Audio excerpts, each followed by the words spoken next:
This is the Good Neighbor Podcast, the place where local businesses and neighbors come together. Here's your host, Sean Preston. Welcome to another episode of the Good Neighbor Podcast. Today we have an awesome neighbor on with us, and that is Sean Mason of Sean.ca. What's going on, Sean? Hi, how are you today? Thanks for having me on.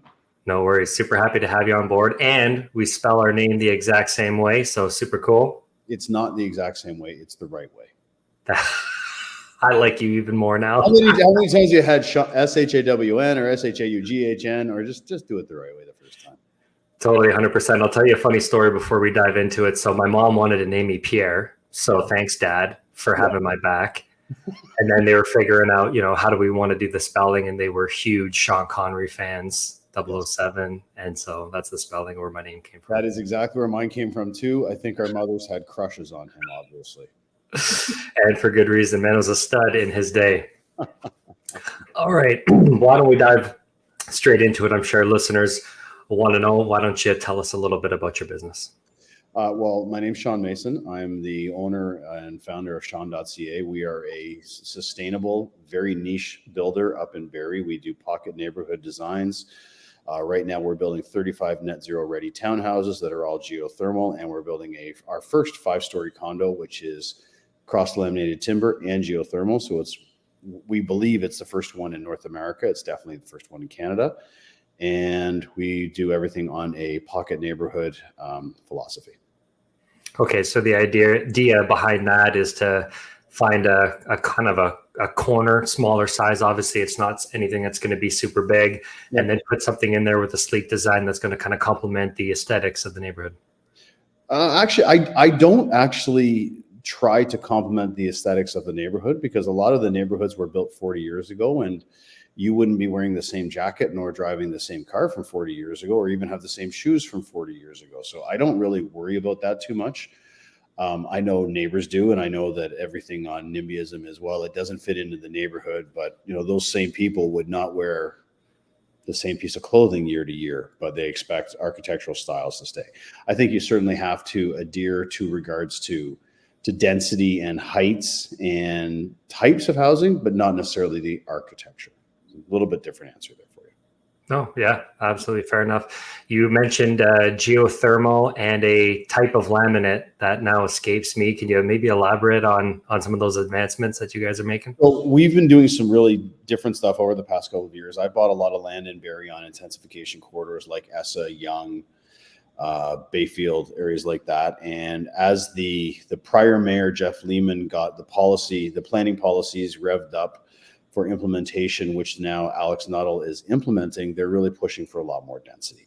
And they're pushing for a lot more density because they need to get more people living in Barrie. They're really doing a good job of actually getting jobs up here. When I drive up from Toronto every day, the traffic going north is actually not as heavy, but it's getting a lot heavier moving north. And so they've taken a lot of my land and they've changed it over from 3-story townhouse, what we bought it for, to mid-rise. So the building we're building, the condo building we're building at Rainwater right now is our first over 3.5 stories. So part 3 of the Ontario Building Code. And we're using a cross-laminated timber. So it's a mass timber building. So it has heavy timber beams and posts. And then the floor system is made up of a piece of laminated timber. If you want me to go and get a piece, I can show you. I can have an example here in about 10 seconds, but you'll have to go on mute for a sec. You let me know if you want me to do that. So it's a lot more sustainable. We're using local resources. The timber's coming out of Northern Ontario and Quebec. It's made in Quebec. So the flooring system is shipped here on a truck. You lift it off, you put it straight in place. The cool part about that is that inside the condo suite, you actually get to see the exposed wood. So it looks nicer. It's not everything's covered in drywall. You obviously still have to do your fire rating testing, and we have to adhere to all those building code issues, but it's a very different type of look. Secondarily, the building is only actually emitting 1/10 the amount of carbon that a normal building would be emitting if it was made out of concrete. So it's more sustainable. We're using local resources. And then we're coupling it on this building with geothermal powered. So on the townhouses and the condo, there's actually no fossil fuels into this. So it's all electric and geothermal. That's a new system that's set up with Enbridge Sustain. So Enbridge Sustain has looked to what they're doing in the US with other utilities where they're getting into geothermal, solar power, wind power, and stuff like that. And they've finally started setting that up. So Rainwater, which is the project we're talking about on Veterans and S area, that is the first installation for a condo building and for townhouses through Enbridge Sustain. And we did the first solar installation with them a couple of years ago in the middle of COVID, down the street on Athabasca where we had solar. So this one we've gone geo. So there's a lot of new technology put into these buildings, the towns and the condos, which makes it hard, which makes it exciting, which means there's mistakes, which means you're always constantly dealing with something new, from a contract to an installation to just how do you run the wires through these things. So that's what the condo building is. Really cool stuff. Advancement in technology, newer ways of being more green, more clean. Yep. Always nice to talk to someone in our local market, especially at your level, that's taking these initiatives to try to make the world a better place. Thank you. I appreciate that. I don't know if it's true. We're definitely trying. I find what's actually kind of frustrating is that customers talk about being green, but they don't really want to put their green behind being green. If it costs $1 more, people walk away from it. They'll buy a Tesla because it looks cool, which goes back to my point earlier. You wouldn't drive the same car. So I try to make my houses look a little bit more modern, a little bit more sleek. They certainly are different. You would notice them driving down the street, especially the ones down on Athabasca. But we're trying. I remember when I started getting into the mid-rise area and my partner said, well, do you want to do concrete or do you want to do steel? I said, I want to do mass timber. And they said, well, why mass timber? You don't know anything about it. I said, I don't know anything about steel or concrete either. So I got to learn one of them. So we picked this one. I've got an amazing group of backers and some of the best minds in the building industry in Ontario right now. And so they've fully supported me through this. And the first cross-laminated timber started showing up on site. Permit is pulled. The city knows that this is a really cool building. We had our ribbon cutting a couple of weeks ago that you might have seen online. So it's different. It's definitely different. Does the customer get that it's different? No. The customer wants to know that it's good. They want to know that it's built well. They want to know that it's affordable, and they want to know that it looks cool, and they bring their friends over on a Friday night. That green aspect might turn on 10% of the buying population. Agreed. Everybody's got, their thing that they do. Some people, I like to say, they come out of the womb and they know exactly what they're doing for the rest of their life, and they kind of stick to the same thing. A little bit more predominant way back in the day. Yep. Today, not as much. Yep. But everyone's got their journey. Mm-hmm. I'm just curious to ask you, what has your journey been like leading into getting into what you're doing today? That is a really interesting quote that you just used, because my son did his first entrance essay for a university in the US last week, and he used that quote in it. And he said that when he was at his high school, he picked the hardest and the most broad course path, because as he said, he changed it a little bit. I don't think he knew that it was a common quote, but he said that, Dad, some of the kids in my school came out of the womb knowing that they wanted to go to Harvard. I was like, okay, you're right.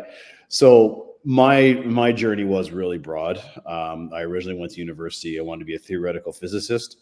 And then I probably had too much fun in my first year, and I played too many sports and got too many concussions, and that kind of changed the way I went. So I went into business, stuck with finance, which was the harder business courses in my opinion. But I always did scientific or environmental science or climatology or geology or stuff like that as my elective. So when I graduated, I had my finance degree with sort of a minor in environmental science, which I think really helped me moving into building. Started off on Bay Street for a bunch of years, and then I joined the family company of Mason Homes. And when I joined Mason Homes, that was when environmental or more sustainable building started coming about. It was 20 years ago now, amazingly. And we built the first Energy Star house in Canada, which was actually in Barrie in Maple Woodlands over on Veterans Drive, probably 3-minute drive from where I am right now. And so I took us pretty green there, and I started looking at value engineering land and value engineering the buildings. And I think my science background really helped that, because most builders were more of we do a 16-inch on center framing because my father did that, because the other trades did that. And I looked at it scientific wise, and I looked at it from finance. It was all about costs and the product coming out. When I left Mason Homes and I started my own stuff in Sean.ca, that type of thinking attracted a bunch of really good investors, but it also gave me my niche. We did very tight developments. We didn't waste any space. We laid out our houses based on efficiency of the building materials and of the land. I constantly pushed for smaller roads. If I could save 8% on my road, I pushed for that. I also think that pushing for smaller roads actually gives you a better livability. Why do we need these big, massive roads going through our communities where people drive fast? So I would push them really, really small, which also is efficient if you're using it efficiently. So that was part of my journey. And then to continue that, as I said earlier, we started off with a lot of 3-story land, and now it's all on intensification corridors. And now it's up to 12 stories. So that evolution will continue into the mid-rise. And the first building at Rainwater is that first step. Very cool. You mentioned when you were going to school there and the environmental component and the scientific component and how that's helped you. Where did that interest level, that passion level come from on your side? Okay. So I believe there's 2 things that I've said many times when I'm in councils. And I have a son. I've already alluded that. It's obviously a big part of my life because I've already brought him up twice on this podcast. We have a problem in this world. A lot of people just don't care. There's a big election in the US right now, and God, I hope we have some policies coming out of that actually continue on solving climate change. And I think the reason I mention that is that when you have the ability to do that better job, like we do, like the US does, like a builder does, when we have that ability to do a better job, you better do a better job. You have that responsibility to do that better job. So my way of doing that is Energy Star housing, and then net zero. And now I try to be as affordable and as attainable as I can. It's never a perfect journey. There's always bumps. There's always mistakes. If you're trying to change places or a change maker, and I don't put myself in that category, but I know that I'm trying different stuff, and I'm a good amalgamator of ideas that I see across the world. I try to bring them into Barrie, and it doesn't always work well. But if you're trying, I think that's better than not trying. And I think a lot of developers continue to develop the big wide streets because that's what the zoning bylaws allow. They continue to do houses with the projecting garage and no porch because that's what the zoning bylaws allow. And so I've frequently run into old and tired zoning bylaws that I'm sort of the first builder running at changing them. And that means my first development in any town is always harder. So that's part of the reason why I do this. And then the second part is I remember my mom used to have us recycling when we were kids, so I was born in early 70s. And in 1980, let's say we were recycling. Who else do you know was recycling in 1980? Dude, Mr. Preston, you weren't even alive in 1980. 89, baby. But not a people were recycling at all. And so that sort of stuck with me. So you put that together with the thought that if you have the ability to do a better job, which as a builder I do, I can choose my design, I can choose my architecture. I have to do it within the general rules, but I try to push that as much as I can to build something better. There you go. That's very commendable, honorable. I'm kind of similar in the way I feel about all of that stuff. A big fishing guy, right? You got regulations on how many fish you can keep, what you can't keep, and all that stuff. Respect that immensely. Living off the land and having the sustainability component, trying to leave the world better than where we found it, so that future generations can have a good life. I don't know if it's commendable. I appreciate you saying that, because we can have all the ideals that we want, and then the bank says, "Pay me back." Or then you can try to do it's interesting. You can try to do I can pull off a really cool community with a net zero ready house with geothermal, great attainability, great affordability, all of that good stuff. And then you can forget to put a screen in or have a paint bang up or I don't know, whatever little issue you can have on the day of closing. And all of that goes by the wayside. And someone will say, "Oh my God, crap, look at that paint, damage over in the corner." You can do all the things right. And that's what makes building so hard and developing. And so, frankly, it can be a very frustrating job because there's so many things that can go wrong. And it's how you handle those. And I find that that's most of the day. It's handling things that are kind of going off the rails, especially in the approval side. when I'm trying to get a development approved through a city, it's funny. You see guys on site, you see the drywaller. I'll use the drywall as an example. I remember we had a drywaller from a local guys and local Barrie company, and they were complaining how hard the drywall was. And I said, guys, you have no idea. You have no idea. Go and get a subdivision approved. That's the hard stuff. So we can try, and there's always a critic, I guess. Maybe I'm going off on a tangent here. I'll shut up. No, it's all good, man. I mean, you never know. This is what's so cool about what Jeff and I get to do, having our guests on the podcast, is we get to meet so many different people, different walks of life, different industries, different businesses. And, everyone's so busy every day. They're just, they're in their bubble doing their thing, and that consistency and familiarity that people seem to like to have. It's not until you get to have a conversation like this, you're like, oh yeah, that kind of stuff exists out there. People approving subdivisions and all the red tape you got to go through, and how frustrating that process can be, to get something meaningful like what you do and to get it approved, to get it done. We just don't get to see that. I don't get to see that. So, I appreciate learning some things through the conversation today. It's interesting to say that you look from the outside. I've had people complain in city councils saying we don't want Sean's density. And then the daughter of the same person said, well, Mr. Mayor, why can't we have more food stores and restaurants around? And you look at them and you say, without the density, those businesses don't work. And so going through the red tape, some of it is certainly necessary. You have to have approvals. People live in these buildings. You have to make it livable. But some of it is just so unnecessary and counterproductive. And I spoke this morning at the Barrie District Real Estate Association, and everyone was they were talking about how do you get more housing? How do you get more affordability? And the solutions were thrown out there. Like the solutions they were talking about, with example of longer amortization periods for an energy efficient homes, secondary suites, higher densities, things like that. A lot of it is there. It's, do you have the courage to actually put it all together? Do you have the ability to aggregate it together? And then do you have the guts to actually go forward with it? So a lot of the solutions we're looking for are there. And I've absolutely lost the train of thought on your original question. I apologize. I'm going off. I'm going off.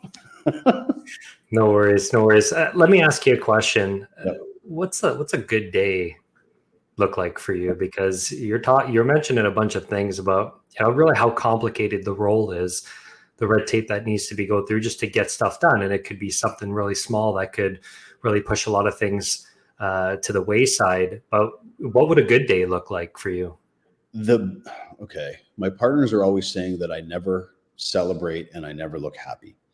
And on days when we open up and we sell out, they say, isn't this amazing? It's fantastic. Aren't you happy? And I say, no.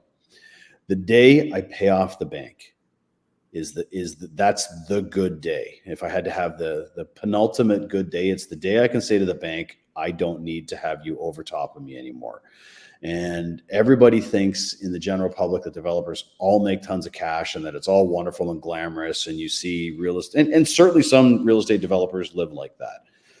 I'm a grinder. I grind this every single day. I design the stuff. Every mistake on a site is my mistake. I've made it because I make those decisions. And so I try to be accountable. So the best day is the day I pay off the bank. Other than that, we grind it every day and you just keep on going.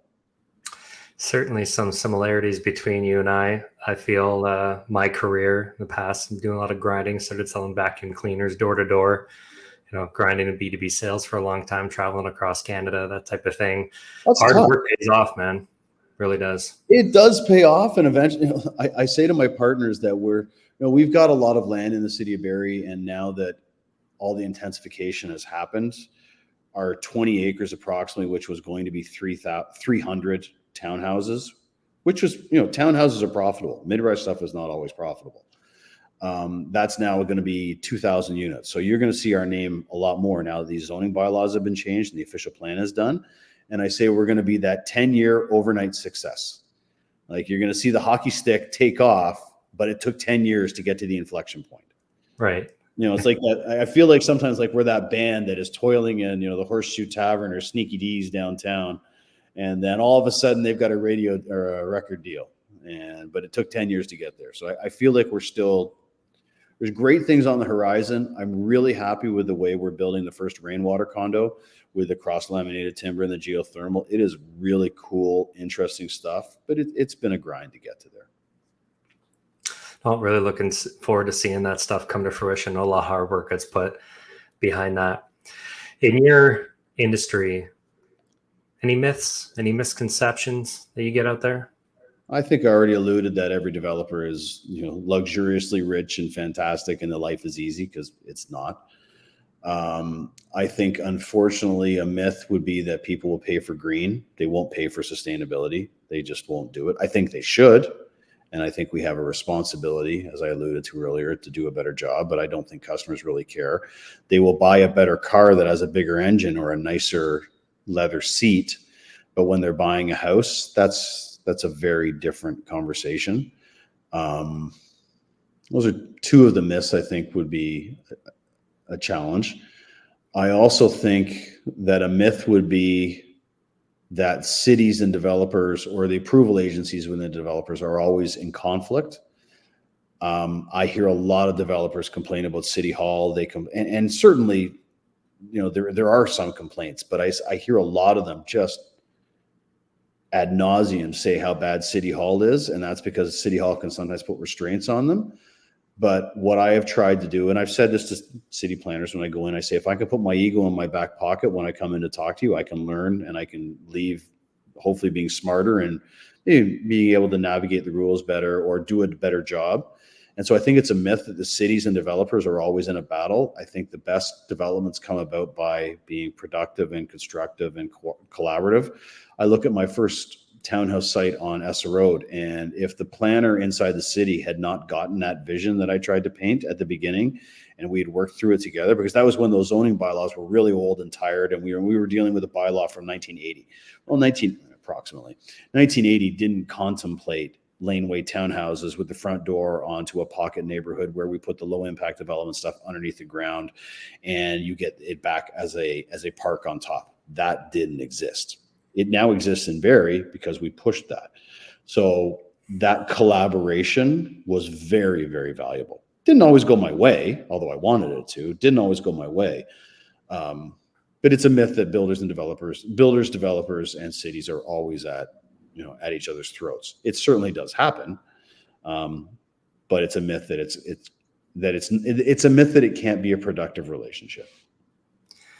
On the topic of green and being green and moving the world forward in the right direction, you think it's just a lack of knowledge? Like, I'll give you an example. You have somebody who kind of has some health issues that are going their way, ignoring some of the signs, totally preventable, and then all of a sudden they get that health scare, and it's that what's put them into action to get in the gym or to eat healthier or to make those life decisions to kind of avoid having to, get that illness or have something reoccur. I almost feel like sometimes out there it's could be a lack of knowledge, or they haven't had that scare, just for the masses to really say like, hey, we've had that scare. Look at the flooding in BC. Look at the fires in BC and Quebec last summer. Look at the hurricane we had come through Barrie a couple of years ago that ripped the houses off 100-something houses. What natural disaster? God, there's so many of them right now that I can't even remember all of them. Hurricane Katrina, that was the beginning of climate, that when people really got knowledge of climate change. Human beings are short-term thinkers. There's very few of us that are long-term. And when those people look long-term, they're told they're being alarmist because it's easier to not deal with the big questions. So I think we've had those scares. I think people, it's when the future looks bleak, it's easier to not think about it and just say, it's not going to happen, and move on, and let's go out and see a movie tonight and go get drunk and have a dinner or whatever you're doing. I think we've had those scares. And I was chatting with someone just a couple of days ago who had a heart scare recently, and they were told to lose 50 pounds. And 2 years ago, they lost 50 pounds. And when I saw them the other day, they were just as big. I have that problem myself. And, so people are very short-term thinking. And I don't think I think we've had that scare. And I don't think that's working. I think we need government to say, these are the rules. This is what we need to do. And that has to be, I don't know how you do it on a global scale. And that comes back to the statement I said at the beginning: when you have the ability to do something better, you have the responsibility, because so many people just aren't going to do it. So I think the scare is there. I don't think we're smart enough to wake up and take a look at it. Yeah, it makes, for the people that do have the long-term vision, it just makes their roles that much more important. And harder. Yeah, I would agree with that. Something I said this morning at that Barrie real estate board is, I said, vote for the next tax increase. Everybody says, no, I don't want to have higher taxes. I'm going to vote no, vote no, vote no. But then they all want the libraries. They want the climate change. They not the climate change issues. They want the better schools. They want the roads, this and that, but they don't want to pay for it. We have to make sacrifices. So we're getting very much off building, but vote for your next tax increase, because the politician who says they're not going to raise taxes can't get it done. Everybody works really hard. You put in a lot of work, a lot of hours. It's like most of our business community. And there's that harmony, I like to call it. It's never really balanced. We typically work a little bit more than we play. But when you're not working on or in your business, what does Sean like to do for fun? I take my son to lacrosse stuff. Nice. He's in the last throes of his recruiting journey. And so he's my dedication right now. Before he was doing that, I used to love to play lacrosse myself. I would play hockey. I would go mountain biking, and I used to love to kayak a lot. And this summer I kayaked once. So there you go. I'm hoping next summer, when he's placed, I can go back to having some fun, but it's not happening right now. How old's your son? 17. He's 17. Yeah. I played hockey my whole life. Did 1 year lacrosse. Got my ass beat up so bad. Like, man, this is a rough sport. It's a rough sport. Yeah, it's a rough sport, and he's not the biggest guy in the world. So I always said to him, you're going to have to always be smarter and work harder. And fortunately, he's done that. So he's having success because of his hard work. And so he's going. He'll be placed. Hopefully, be placed down somewhere in the States. Did I hear that correct? We'll see. Yeah, that's the objective. And are you? Have you done the dad letting go component, or does that need to happen first before, Because then far away, you don't get to see him as much. That's a transition for a father. That will be an enormous transition. I'm sure at the time when I drop him off, I'll be happy, and then I'll bawl my eyes out driving home. That's what'll happen. I know it. So in life, we pick our path, right? That's the path of life. We decide to walk that path. Yep. And life is not easy, and things happen. Life gets in the way. It'll throw things at us. Sometimes they're hardships, they're life challenges. Sometimes they're tragedies. Some people experience those more than others. And what's always fascinated me is human beings and their ability to be able to overcome these life challenges. Mindset's a big component to that. Seeing the glass half full, and even pulling silver linings from things that happen in our lives and move forward, right? Time goes forward, life goes forward. We have to go forward with it. And so I wanted to ask you, have you ever experienced a hardship, a life challenge that maybe overcame, maybe made you better, maybe made you stronger, maybe you took some silver linings from it? Yeah, when I left my dad's company, that was pretty tough. That was definitely tough. It was a challenge to admit that trying to integrate two strong personalities just didn't work for various reasons. But the silver lining was I left and I started my own company and doing some cool stuff with some really good partners. But that was certainly a challenge. But it also makes me think, or it makes me try very, very hard to have a different relationship with my own son. So there's some positives. Oh, very cool. We had the pandemic hit. I was in the automotive industry for about 9 years. We built up a nice little business, and watched everything I built for 9 years just come crashing down. Yep. Microchip issue, and the plant didn't go on, and then the inventory levels changed, and dealers used to have every make, every model, every color on their lot. Now that's very different from what it used to be. So we used to help them retain their clients, help them move inventory. They weren't necessarily the best without outside help. Mm-hmm. We built out a nice little business. We ended up having, I think we built it to like a $12.5 million company just in our own province there. and something, you know, that I held personal. Like, I was the first guy on the ground, got to build that, learn how to be a sales leader and how to manage people. A lot of personal and professional growth came from that.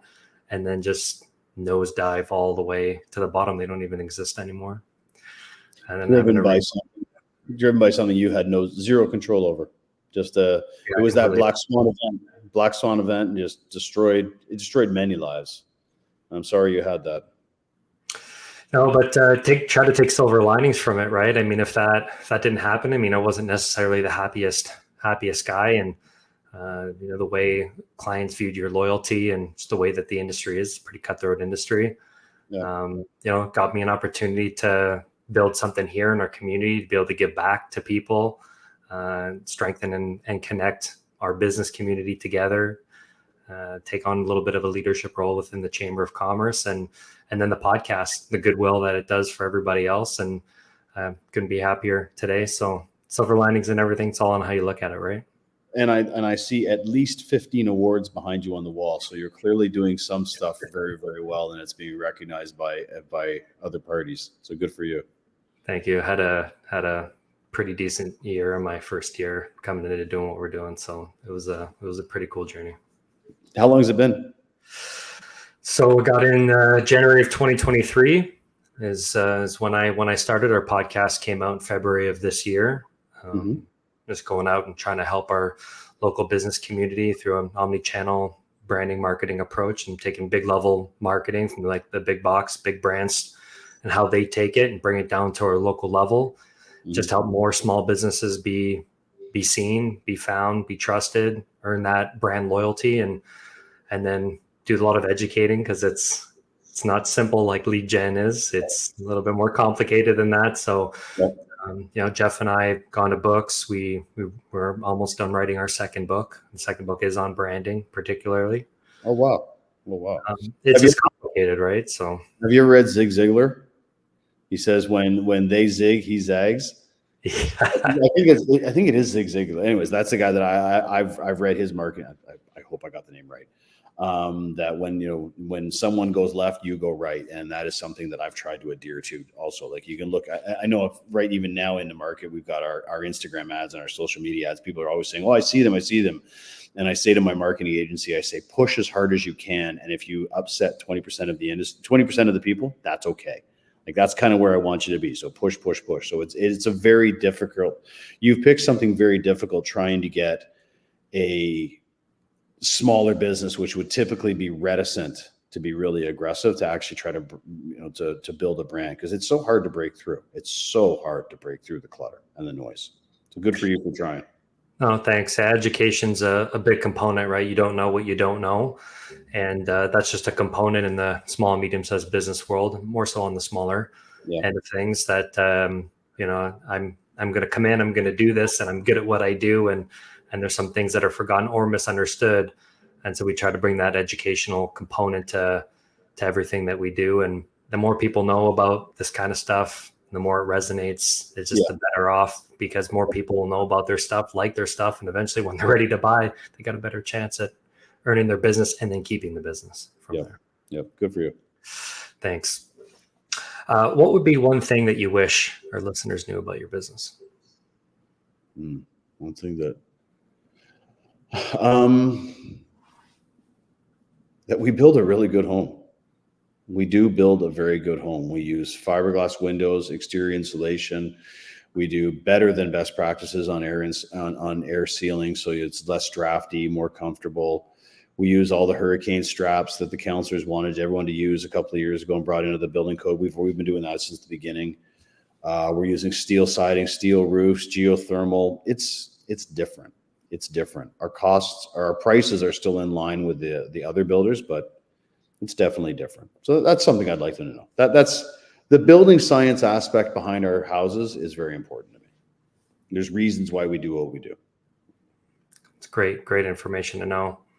I'm sure that there's probably some people who may be interested, want to learn a little bit more. And for those who are, what would be one of the best ways that they can go ahead and reach you? Oh, for sure, on our website, sean.ca, SEAN, the right way. The right way. Yeah, Sean.ca. That's got everything on there. Right now, we sold actually 5 houses last week in Rainwater, so that was great. And people are saying that the market is a challenge, and it is, but the rates are coming down. So when you're buying now, you're going to be closing at a lower rate. And now's the time before the inflection of the prices start to move again. I think the spring's going to be hot. Builders are going to move their prices. So now's your time. And we've also got a project going forward in Bracebridge shortly, which will have a lot of legal secondary suites or secondary apartments, which helps with attainability and affordability if you can move somebody. And this is what our parents did years ago. They moved here and they bought duplexes, and they lived in one half and they rented out the other half. And then over the past 40 or 50 years, that's been outlawed by zoning bylaws. The provincial government's finally brought that back in. We can do it everywhere. So we've rejigged our entire launch for Bracebridge, and we have that on 50% of our product. So that's a cool thing. That is a very cool thing. So there you go. Sean.ca. The shameless pitch. Love it, man. Thank you very much for coming on the show. That was just a cool conversation. I learned a lot, and hopefully maybe we get to do this down the line. Thank you very much, Sean. Thank you for listening to the Good Neighbor Podcast Midhurst. To nominate your favorite local businesses to be featured on the show, go to gnpmidhurst.com. That's gnpmidhurst.com, or call 705-413-3775.